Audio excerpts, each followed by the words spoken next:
That's your first row of stitches done round the base.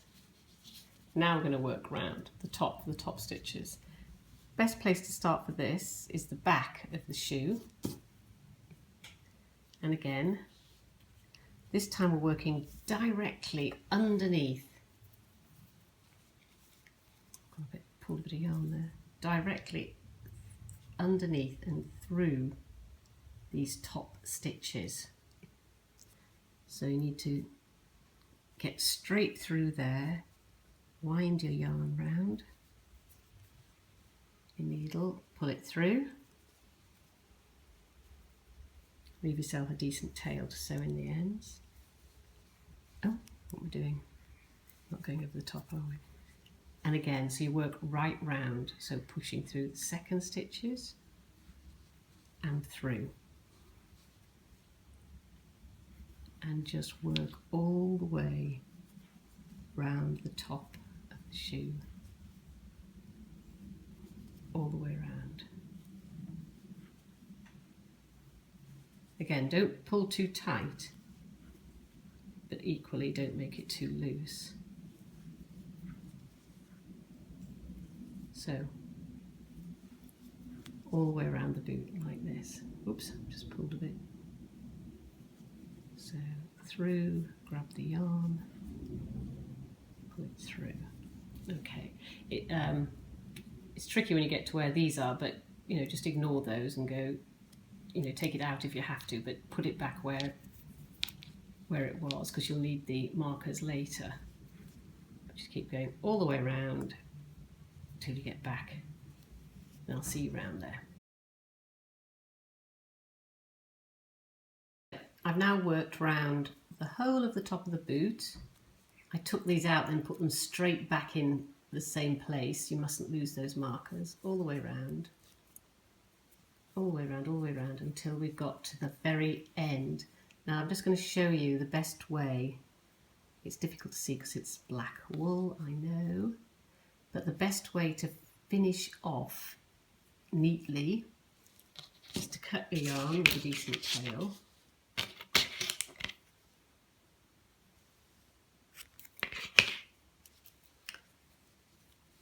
Pull it through,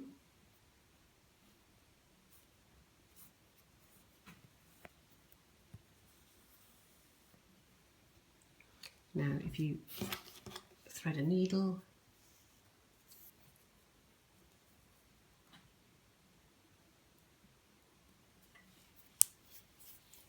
then, so it just looks like another stitch.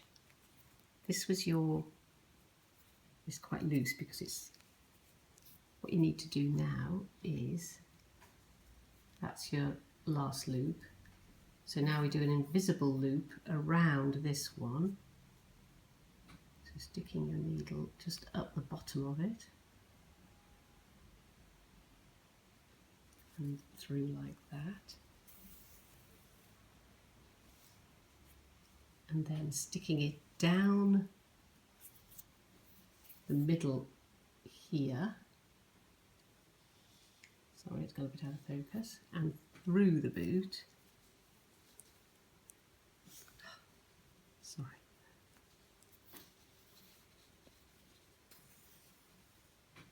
Then you've got what you'd say an invisible join. And then on the inside, you just need to weave those ends in securely. I use quite a sharp darning needle because I feel that you can, the wool's quite fine, so you can, it's easy to thread and you can just make a neater finish off. Put it through one way, then maybe through another, just to make it really secure.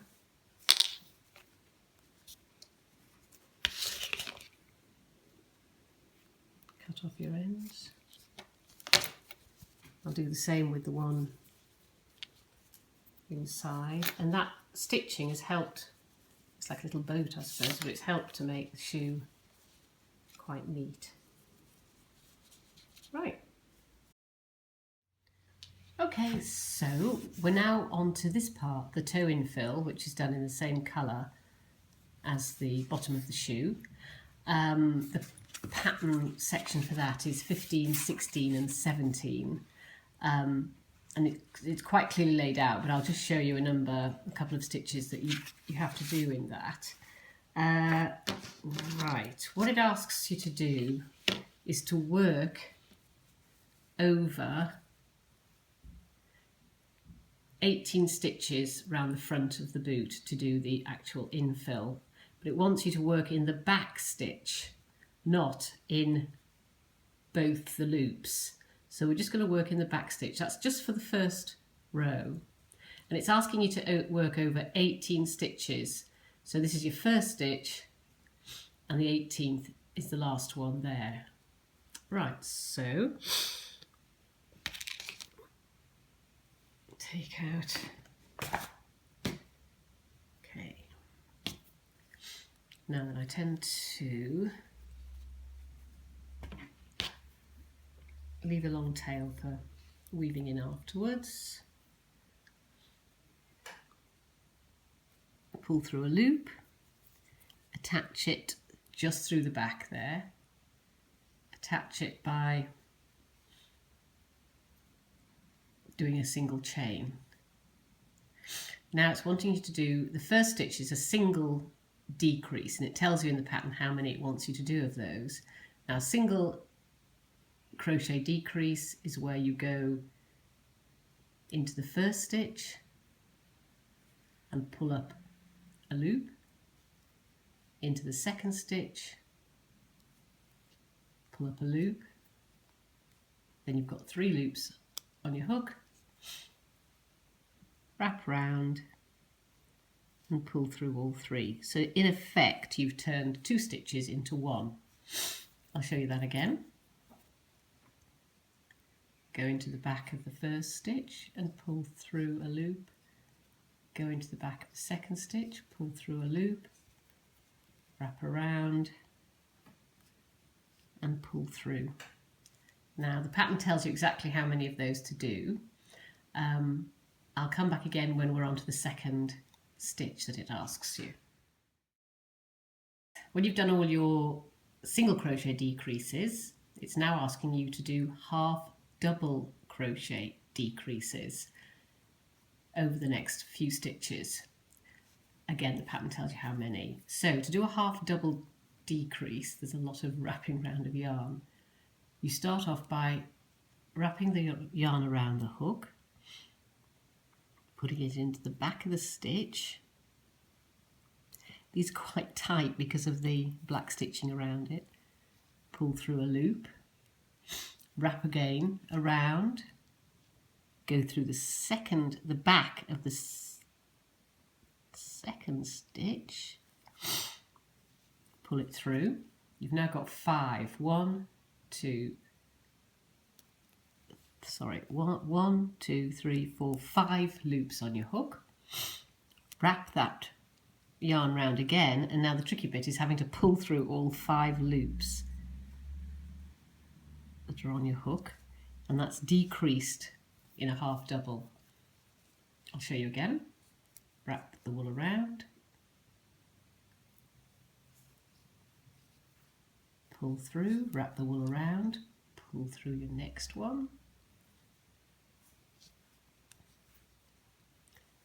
wrap around and pull through all 5. I'll just take that slowly because it's a bit tricky.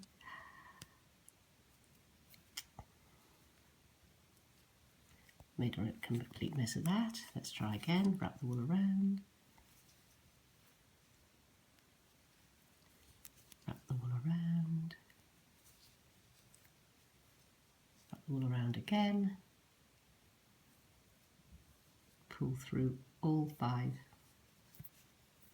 Okay. So when you've done the number of half double decreases, you then go on to your final amount of single decreases, and I'll see you when we're back around here. Right, so I'm just about to do my final single crochet decrease to crochet these 2 stitches together. So I'll take out my marker, this is a single decrease. 1, 2, wrap it round. So what you did have was eventually 18 stitches, but now you've reduced them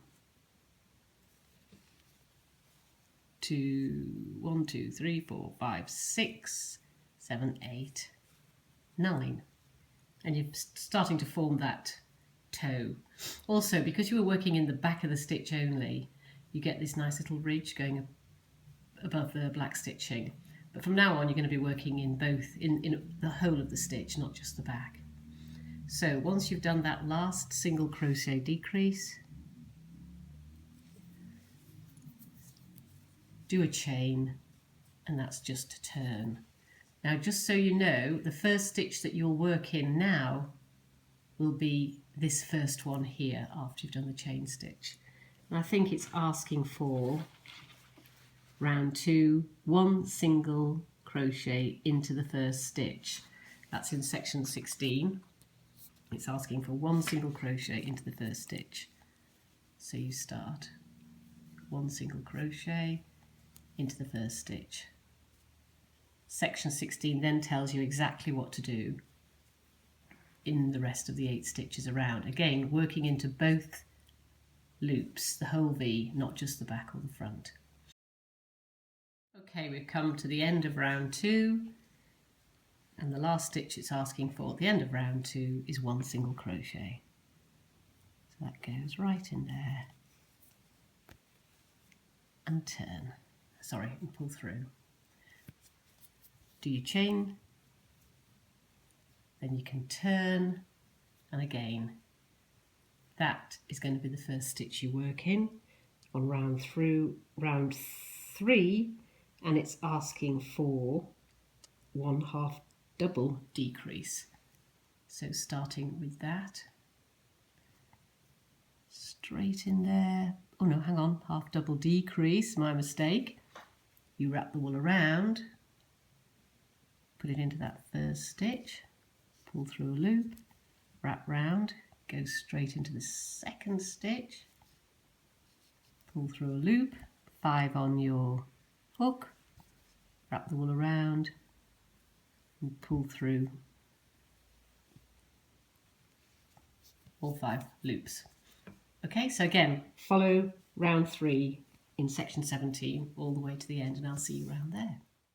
Your last stitch on round 3 is a half double decrease. Wrap your wool around, pull it through the stitch, wrap your wool around, put it through the last stitch. 1, 2, 3, 4, 5. Wrap the wool around and pull it through all 5 stitches. Okay, cut your yarn and finish off.